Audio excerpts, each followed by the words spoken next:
ना जाने क्यों जब भी मैं कांच की चूड़ियां पहनती तुम चाहते कि मुझे यूं ही बिठाकर देर तक निहारते रहो। तुमको मेरा श्रृंगार करना बहुत भाता था। कैसे बच्चों की तरह तुम मुझे बिठाकर देखते रहते थे। जब मैंने पहली बार साड़ी पहनी थी उसी भोलपन के साथ मुझसे जिद करती कि सारा काम छोड़कर मैं तुम्हारा सिर अपने गोद में रखकर तुम्हारे बालों में उंगलियां फिराऊं। कभी कभी मैं तुम्हें बहुत अच्छी लगती थी। तब तुम मेरी आंखों की कोर से जरा सा काजल लेकर मेरे कानों के ठीक पीछे लगा दिया करते थे। बिल्कुल ऐसा ही माँ भी किया करती थी। स्त्रियां जिसे प्रेम करती है ना, वो अक्सर उन्हें उनके पिता की याद दिला देता है। पर तुम ना मुझे मेरी माँ की याद दिलाते हो। एक बार रसोई में सिलबट्टे से कुछ पीसते हुए मेरी एक दो चूड़ियां टूट गई और निगौड़ी ऐसी टूटी कि मेरी कलाई में चुभ गई। मुझे शारीरिक चोटें खाने की बचपन से खूब आदत ना थी, तो मैं रोने लगी। तुम पास से किसी दोस्त से मिलने गए थे। जब आए तो मैंने साड़ी के आंचल से अपनी कलाई बांध रखी थी। खून वैसा कुछ नहीं बहा था, लेकिन मैं अब भी सुबक रही थी। तुमने मुझे गले लगा लिया, फिर जैसे बच्चे के गिर जाने पर हम जमीन को डांट लगाते हैं, ठीक वैसे ही तुमने भी उस दिन सिलबट्टे को डांटा था। उस बात पर मैं कितना गिलखिलाई थी। फिर कभी तुमने मुझे सिलबट्टे पर कुछ पीसने नहीं दिया और उस दिन ही जाकर मिक्सर ग्राइंडर खरीद ले आए थे। कितना तो प्यार आया था ना मुझे तुम पे उस दिन। घर चलाना आसान नहीं होता, फिर भी हम दोनों ने एक साथ मिलकर धीरे धीरे सब कुछ करना सीख लिया। जहां मुझे मुश्किल होती वहां तुम संभाल लिया करते, और जहां तुमसे चूक होती वहां मैं हाथ बढ़ा देती। वैसे ही जैसे कॉलेज के दिनों में कोई विषय समझ में नहीं आने पर हम कैंटीन में साथ बैठकर समझ लेते और उसे डिस्कस कर लेते थे, और फिर हमें हैरानी होती कि ये तो इतना सहज था। फिर हमें अभी तक इतनी कठिन क्यों लग रही थी ये चीजें।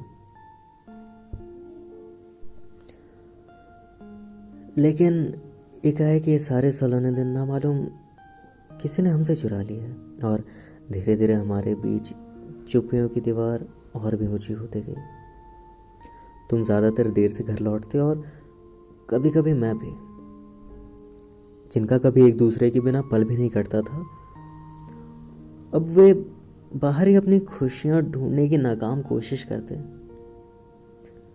हम जो भी कभी सारा काम बिसरा कर एक दूसरे के पास लेट कर सुकून पा लेते थे, आज अलग अलग बिस्तरों पर सोया करते हैं। समय ना भी हो फिर भी छोटी सी बालकनी में थोड़ी देर बैठकर सजीले सपने बुनते थे हम, बारिश देखते थे। अब हम दोनों की पसंद से लाए हुए सारे पौधे सूख चुके हैं, जैसे इस घर की चाह कर भी हमें परवाह नहीं करते। सब कुछ तो अच्छा था ना, हमारे पास खुशियां थी, तुम मुझसे कितना कितना प्यार करते थे। हमारे हक में सर्दियों की नरम उजली धूप थी, उमंग भरा सावन था, लाड़ दुलार था।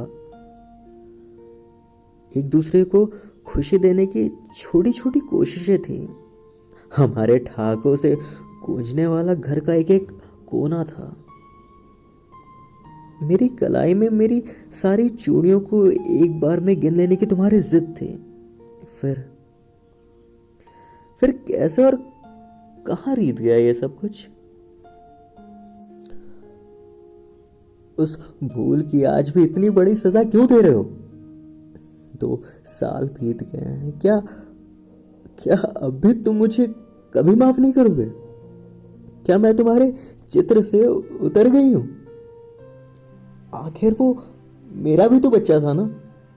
डर तो मुझे भी हुआ ना, जो मैं टूटी चूड़ी के चुभ जाने पर इतना रोई हूं। क्या मुझे इस भूल के लिए कोई संताप नहीं होगा। ना मालूम क्यों मैंने थोड़ी देर के लिए हम दोनों के सपने के बारे में सोच लिया। स्वार्थी हो गए थे ना उस क्षण में, और हो गई मुझसे ये कभी ना मिट सकने वाली भूल।